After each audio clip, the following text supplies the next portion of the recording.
Hi, and welcome to Open Chest with me, GIRN, where I have intimate and provocative conversations with some of today's most prolific pop culture icons, rebels with a cause, and everyday people like you and me. Travel with me to the City of Angels and take your front row seat for intelligent, provocative, relevant insights into the minds of innovators in fashion and beauty, film and television, music and media, and so much more. Are you ready? Hey AJ. Hi. I'm so excited that we get to sit down while I'm in sunny LA. Welcome to LA. Thank you. It's so nice to see you here. Well, it's so nice to be here and to have the opportunity to have you on the other side. My most awkward state. Yeah, no, not at all. Do you remember when we first met? Remind me. 2007. Anoki Awards. Anoki Awards. You were nominated and you got one of our Sexy and Successful awards. Yes, gorgeous award. Yeah, actually my father has, this is super embarrassing, but my dad actually has like a tribute, I want to say it's a wall, but it's like an entire basement to his daughters, to me and my sister. And he actually, whenever we do, she's a very well accomplished architect, so whenever there's a publishing about us or we're on a newspaper or in a magazine, he'll actually go, besides buying out the entire stock at Chapters, he'll actually frame the pictures and he'll put them up, and then he has like this section with all of our awards. You were on the cover as one of the Anoki list people.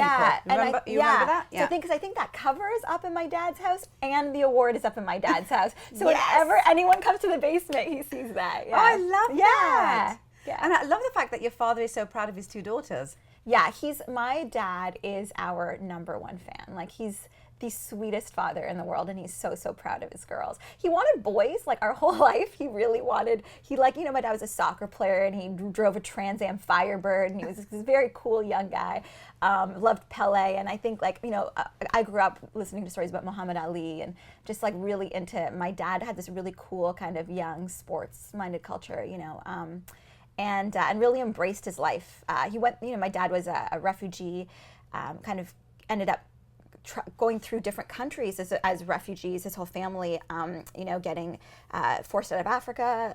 The stories, a lot of African Indians in Canada know the story, but yes. My dad ended up going to England and then to Austria and then finally coming to Canada. And so by the time he got here, I think he just really embraced being a young teenage boy. And just the liberation of that experience, right? Exactly. And kind of looked up to, predominantly white culture where he grew up in Ottawa, looked up to these men of color who were kind of the idea of human spirit and being triumphant in sport.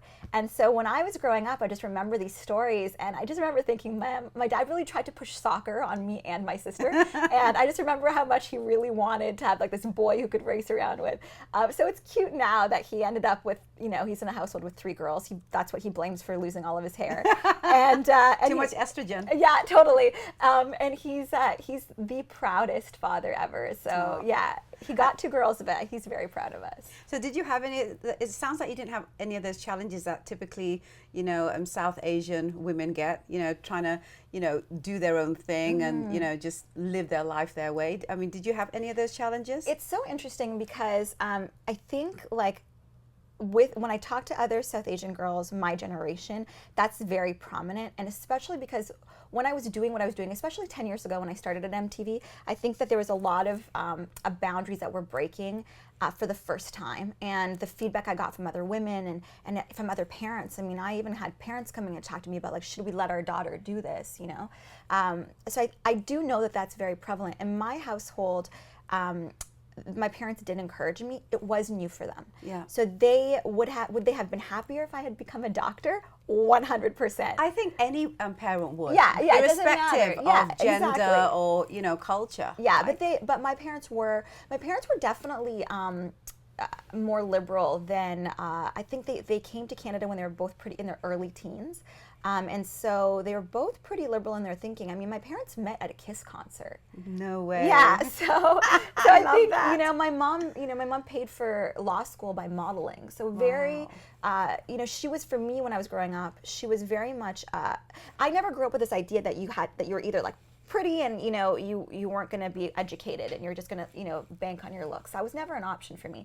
And I did also never bought into the idea where, you know, if you were taken seriously or you're going to have a job, then you didn't care about fashion, or you didn't, like, for me, my mom was just such a great example that beauty and brains weren't mutually exclusive. Right. And so they were very, listen, I'm not gonna lie, they didn't think that I would actually make it. Like I remember them just saying, you know, what's your fallback? What's your fallback? If this journalism thing doesn't work out, what's your fallback? And I never had one. And so there was a period where I did feel very alone, and I did feel like I was doing it on my own. Yeah. But why was that? Your parents decided, like, something happened there? They worked so hard to be able to pay for it. You know, I will say the one great thing about my sister and I both is our parents said, you know, as soon as you graduate, your life is yours. Date who you want, do what you want.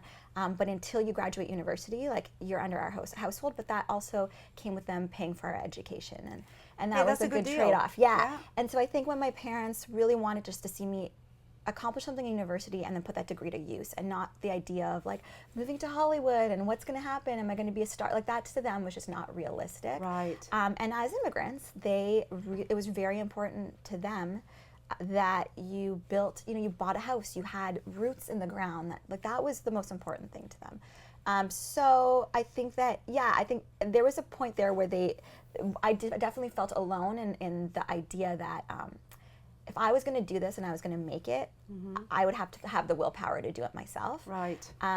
But when I did make it and I got my first producing job at Much Music, my parents were the first, you know, they were right there. Like, they'll admit that, like, you did it. You did it on your own. No one thought you could do it, and no one thought you could do it, and you did it.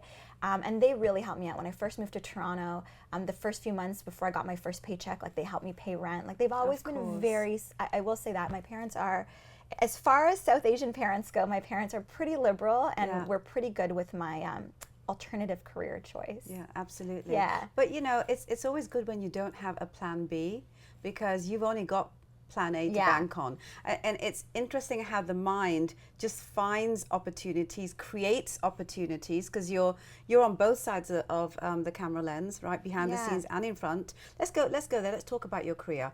I mean, I met you at MTV in Canada, and, you know, NBC and beyond and everything in between. Let's go there. Talk to me about the choices that you've made, because I feel that your career has had very specific strategic milestones, right? But I don't know if they were ones that you planned, or if they were ones that kind of, you know, some people kind of have this vision, right? They think to themselves that, you know, this is utopia for me. This is where I want to be and I can say to myself that, you know, I've got to where I wanted to go. Yeah. Right? And then they look backwards and they say, okay, what are going to be my steps to get there? And they work really hard to find opportunities to get there. Yeah. Other people know that the experience of the journey is kind of where they want to be. That's important to them. Which person are you? Wow. I think I'm definitely, which person are you? I think I am a bit of both, sweetheart. I have to be honest. If I'm to be totally honest, the journey is important to me because it helps me understand me. Yeah. And if I can understand me, I can understand my purpose for where I'm going. Yeah. Right. But then if I don't have kind of like that utopian goal, then I don't really know where I'm going. Yeah. If you know what I mean. Mm-hmm. No, right? Absolutely. Yeah. Wow, that's an interesting question. I think you might have caught me in a period where that worldview is changing. Okay. So from when I was young, I knew that I wanted to be a journalist. I knew I wanted to tell stories. I knew I wanted that medium to be television. Yeah. I loved shooting a camera. That was like my first love. And I started out behind the scenes and was fine with that. And obviously my career led me to, you know, be in front of the camera, and it's propelled the opportunities I've gotten. I wanted to tell social stories and world stories to youth. The thing I hated the most growing up was that when my grandfather used to watch the news in the morning, at noon, at 6, and then at 11. And I always used to go, why did you not just watch at 11 and get like the rundown of the whole day? What was the point of watching intervals? But my grandfather just was absolutely obsessed with the news. And I hated that I didn't understand so much of it, because you just had to know, you know, you had to be an older person, you had to know the references that they were talking about. And I'm talking really young, I was like, you know, 6, 7 at the time. Absolutely. I'm sure everyone in our generation like vividly remembers watching the news and seeing the first time, I think it was in Kuwait, that CBC aired nighttime cameras, and it was like all black, and you could see the bombs in green that were going down, and that like night vision. And I just remember going, I want to be a part of telling that story. I hated that it wasn't on any TV stations that were directed at youth, because I felt like we needed to know that. That early on, you had this yeah, idea of I really what story you wanted to tell and to whom. Yeah, I love that. I remember being like a kid, like I'm gonna say 10, and I had this idea to do like a news program for kids. Oh, I and love obviously it. now in retrospect, you know, you understand, like I'm sure a lot of families didn't let their children watch the news, you know, like me and all my cousins were like babysat by my grandparents, and they just watched the news and we sat there, right? Like it was a different time, but and now I understand why you don't expose that stuff to children. But as a kid, that's all I wanted. And it's interesting that at MTV, that was my, you know, a lot of the stuff that I pioneered there and that I pushed there in terms of the social stuff with a show we had called Impact, was all world issues and social issues that were directed at youth.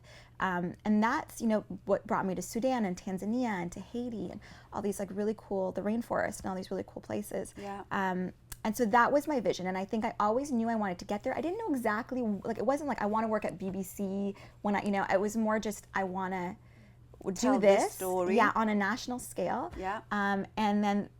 And I used whatever was available to me, you know, be it MTV or whatever at the time that got me there.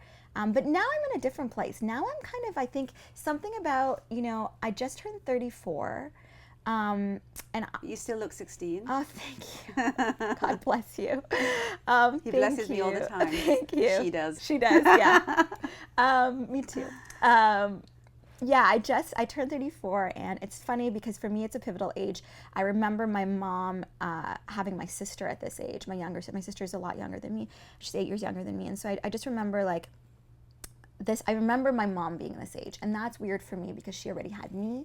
Mm-hmm. You know, I was 8 at the time, and my sister, and I just remember her having a career and being married, and it's just so interesting because I feel like my whole life has gone by like that, and I think I've made the decision. Part of me moving to California, moving to the West Coast, was a conscious decision to slow my life down and to enjoy nature and enjoy the moments, and not be so, I don't know if ambitious is the word, but so career oriented. Yeah, and I think I'll always be driven. Yeah. But I just want to enjoy the process. Yeah. Right. Yeah. I don't want to have to push for it. And I think this is the difference. I've always gotten everything I've set out to get. I don't care if I had to take the hard road. I challenged the hard road. I loved it. I wanted to get it. Now I'm at a point where I'm very curious just to see what the universe brings me. It's a totally different mindset. And see, I live in both those worlds. Yeah, at the same time. Yeah. Because I feel that sometimes you just got to let things flow. Yeah. And other times, if you let things flow for too long, right? Because to me, letting things flow is being in perspective, kind of like rejigging and seeing what's going on with me. Yeah. Right? And my place in the universe. But then there comes a time when, okay, I got to stop making stuff happen. Yeah. So those two are kind of like a wave for me. Yeah. I live in the wave. I love that. I love that. You fit right into California. Yeah, I know. You know, I don't know. It's funny. And I believe that you fit in that you live in the wave. I think I do too. I do believe that the last year and a half or 2 years for me, since I moved down here, I've just kind of I've done what I set out to do. There's this incredible quote by Rumi, and I'm paraphrasing here, but it's something like, "Let yourself be pulled by what you really love. It will never lead you astray." And there's something to be said about if you just let the universe kind of give you what it needs to give you and pull you in certain directions, especially when you feel the most lost. I think there really is something to be said about that, and that has been an incredible experience for me to go from going out and, you know, getting everything I wanted, come hell or high water, you know, just macheting my way through deep, dense forest and getting what I want, to just kind of, like you said, like, you know, enjoying the waves and seeing what happens. And of course, like I'm not living on the beach as a surfer, but I'm still I'll be a driven person no matter what. But being here has been really cool because, you know, I just said, let me just see what happens. I'm going to come out here. I had an agent, and, you know, I went out to meetings. So in that way I was driven, met a lot of people, but I just kind of wanted to see what stuck and what came to me. And NBC came, and Bravo came, and E came, and those were all very natural things. And I feel like my next direction, I'm just kind of listening to the universe. And that I do think a little bit of that's age. I don't think I was ever ready to do that when I was in my 20s. Maybe I never would have been successful being able to do that now if I hadn't been the way I was in my 20s. But I definitely think it's something about turning 30 and living in my 30s that just changed my perspective a little bit.